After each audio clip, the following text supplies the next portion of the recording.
All right, so we're going to talk about Chapter 9, Lesson 3, the probability of compound events. And this deals with something called tree diagrams quite a bit. It's really a way to list every single combination that exists among options. So, talks here about a sample space is the set of all the possible outcomes in a probability experiment.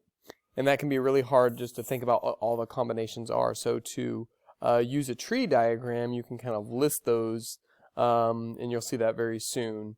So you can see all the total options. And I really do encourage you on a separate sheet of paper for the homework that you write out the tree diagram before you submit it with the Google form, because I think you're going to struggle a little bit to see all the combinations unless you do that.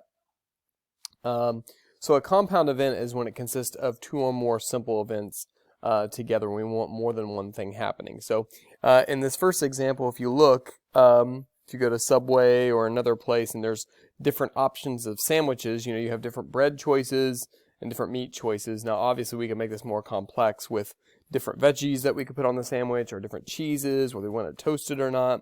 So this is pretty basic. And so I'm going to go ahead and advance the slide, but you can see here it wants us to do our answers in three different ways: a list, a table, and a tree diagram. So this is what a tree diagram looks like. So I take my choice, and then if I had a ham sandwich, I could have it on any of these three types of bread.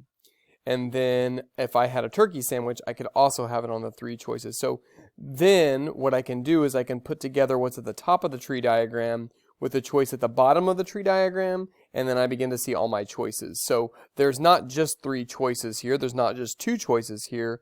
There are actually 6 total choices that exist. 1, 2, 3, and then 3 on the other type of bread. 4, 5, 6.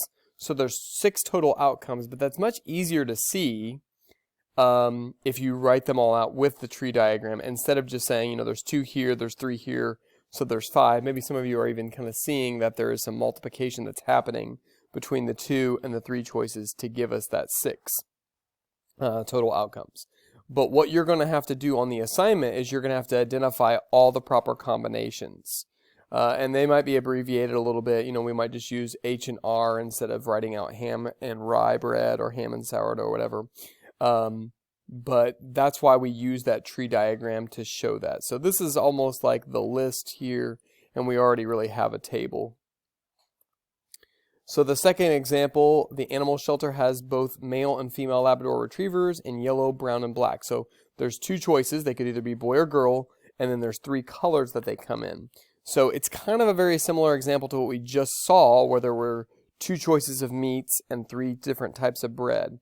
So if we advance it again, we see male and female, and then yellow, brown, and black. So then there's a total of 6 outcomes. But the question really is asking, what would be the probability of choosing a female yellow Labrador retriever? So that is only one of the 6 total options. So you have a 1 in 6 chance, if it would just be random, of you getting that type of animal. So that's really kind of what we are going to end up doing in this assignment. I thought I'd take a moment to just go and show you the Google form here.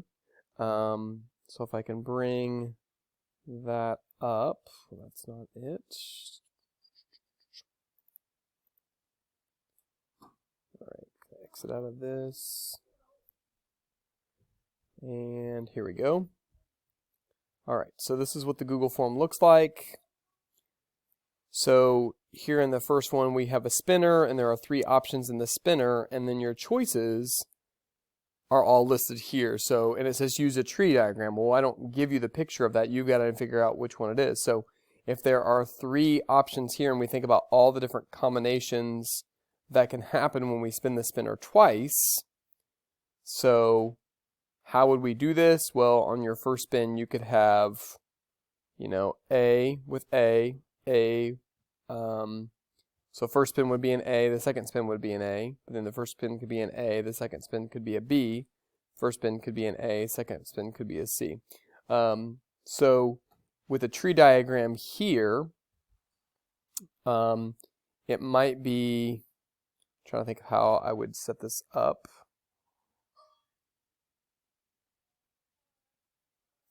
So what I would do here is I would set up, and I was trying to see if I had a way of drawing on this, but I cannot seem to access the pointer. But I would set up a tree diagram that lists options A, B, and C as your first three choices. And then we know that in your second choice, you could spin an A, a B, or a C. So you're going to have the letter A, and then you would have three letters coming down off of that, which are also A, B, and C. And then your first choice could be a spin, could be a B, and then you would have A, B, and C coming off of that. And then finally, you'd have your first spin as a C, with A, B, and C coming off of that, representing the second spin. And so that should tell you, you'll see down here that there are 9 total options, but if you draw out the tree diagram, you should be able to see that more clearly of what those options would be. And then once you know that, what's the probability of getting at least one A? Well, think about how many A's exist in any of the options. Once you've located which one of these is right, so if I look at this first one, if this ends up being right, this has one A in it, 2, 3, 4, 5. So this has 5 of 9, if that would be the correct answer, that have A in it. So that would tell you it would be one of these. Now, just because I came up with 5 out of 9 doesn't mean that that's the right answer, simply because I haven't told you if the first option there is the correct one. So in a lot of these, again, hamburger, hot dog, potato salad, macaroni salad, it may be best to start with, you're either going to have a hamburger or a hot dog, or you're going to have potato salad or macaroni salad. So I would start with hot dog with the 2 sides as options, and then a hamburger with the 2 options coming off of that. So that tells you how many outcomes there would be, and that tells you what the answer should be. So hopefully that's kind of a little bit of helpful tips as you try to work on the homework. Thanks.